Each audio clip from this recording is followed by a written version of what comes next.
Considering the changes the pandemic has brought in our lives, this year has been especially hard on many people due to grief.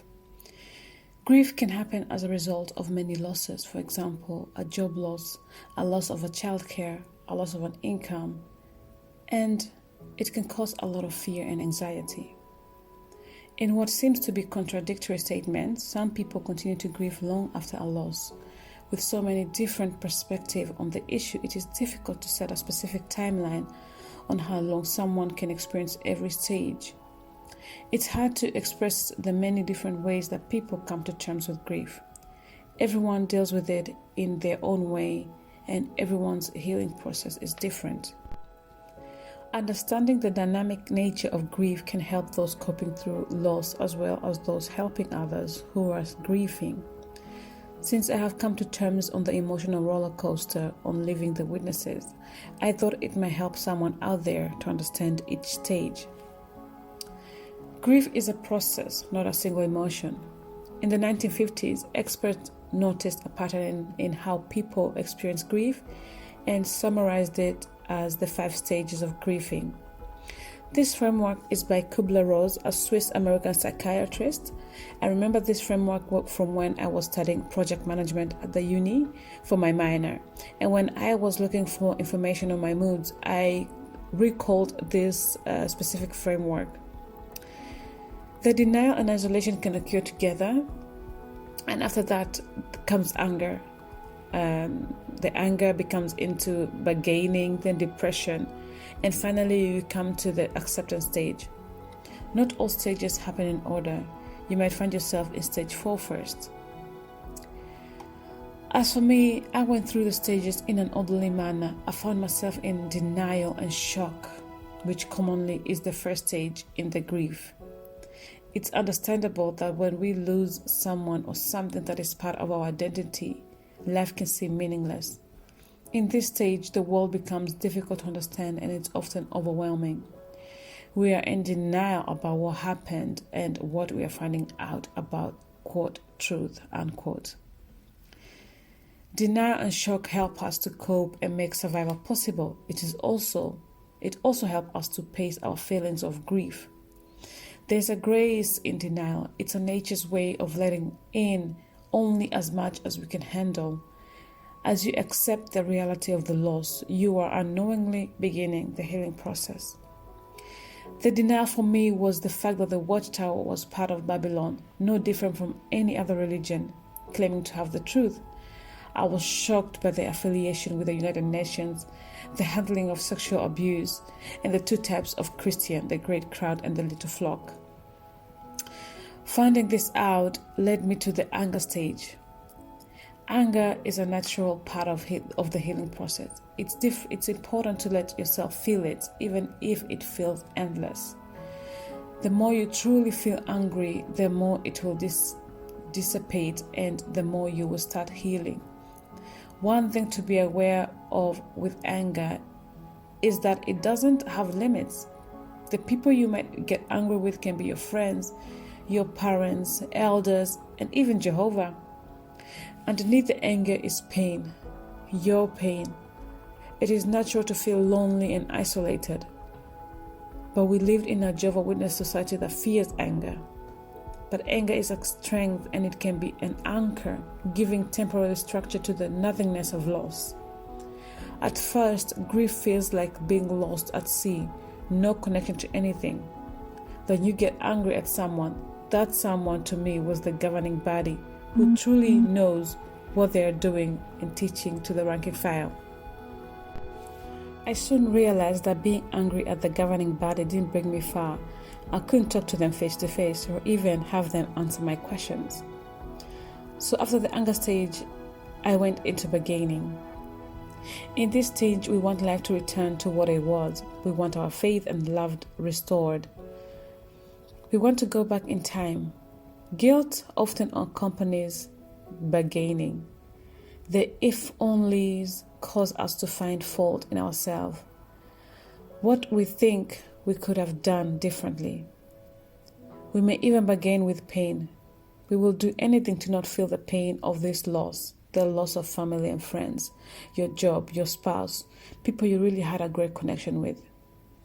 We become lost in a maze of if only or what if statements. We want life returned to what it was. So for me, I started beginning with these statements. They're only humans who make mistakes. Sexual abuse happens everywhere, but we are the only ones preaching door to door. But we have more truth than other churches. It's also in this stage that I tried to reach out to the former witnesses for answers to my questions and have them reason with me, and only to find out that they themselves were dealing with all these emotions and that I had to go through them all by myself. Realizing that I was in this all alone by myself, I went into depression. Our attention turns to the present and we feel emptiness and grief. It is as if we are living through the death of our old self. And this depressive period lasts much longer than anything we have experienced before. It's important to understand that this depression is not a sign of mental illness. There is no easy answer to this, but it is the appropriate response to a great loss. We withdraw from life, left in a fog of intense sadness, wondering if there's any meaning to life without our religion and community. Too often, depression after a loss is seen as something unnatural. It might be worth asking yourself if the situation you're in is actually depressing. The loss of your family, of your faith, family, and religion is a very depressing situation, and depression is a normal and appropriate response to it. To not experience depression after a loss such as this would be unusual. Grief can be tough to deal with, but it's part of the healing process. Then depression has its place.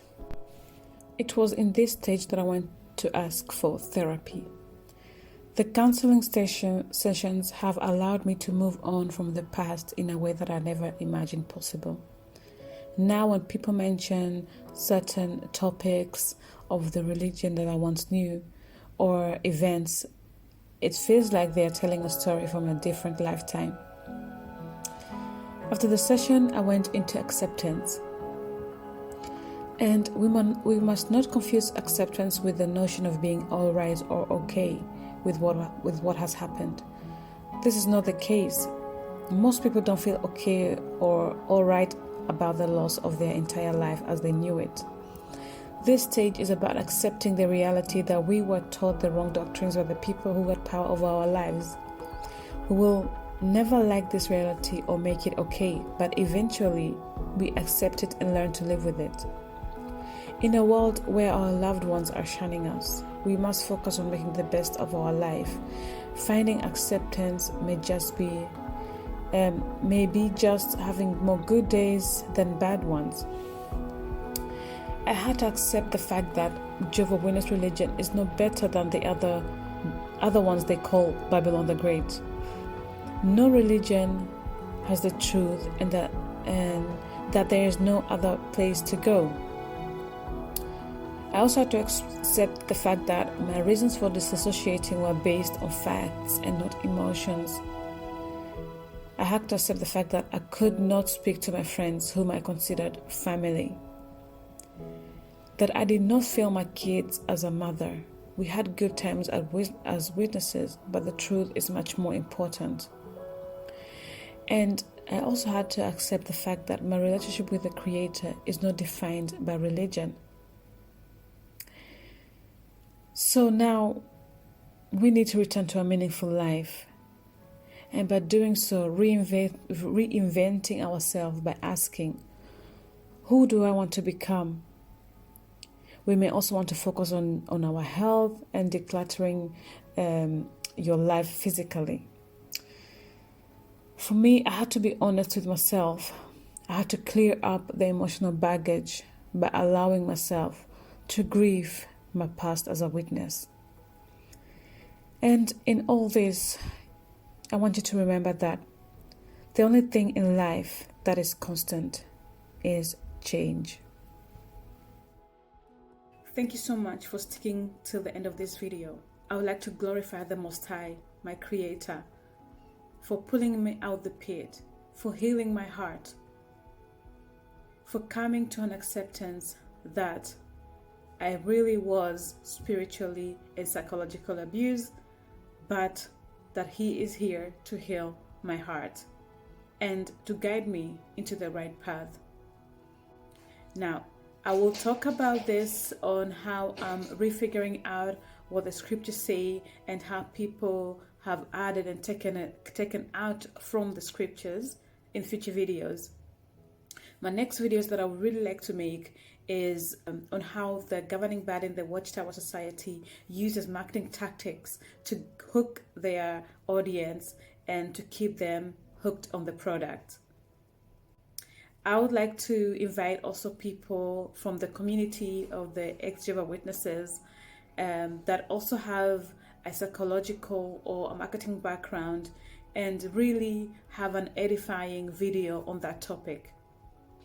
Please hit the notification button if you don't want to miss any of my future videos, and hopefully I can roll out a video each month.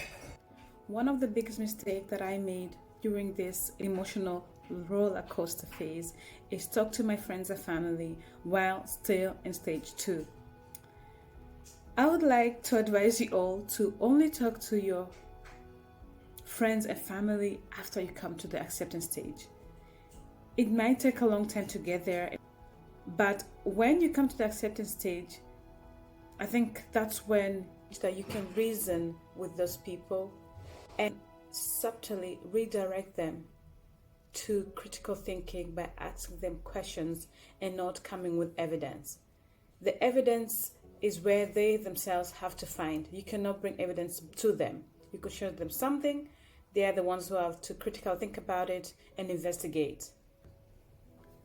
Thank you for sharing your time with me. Till the next video, Shalom.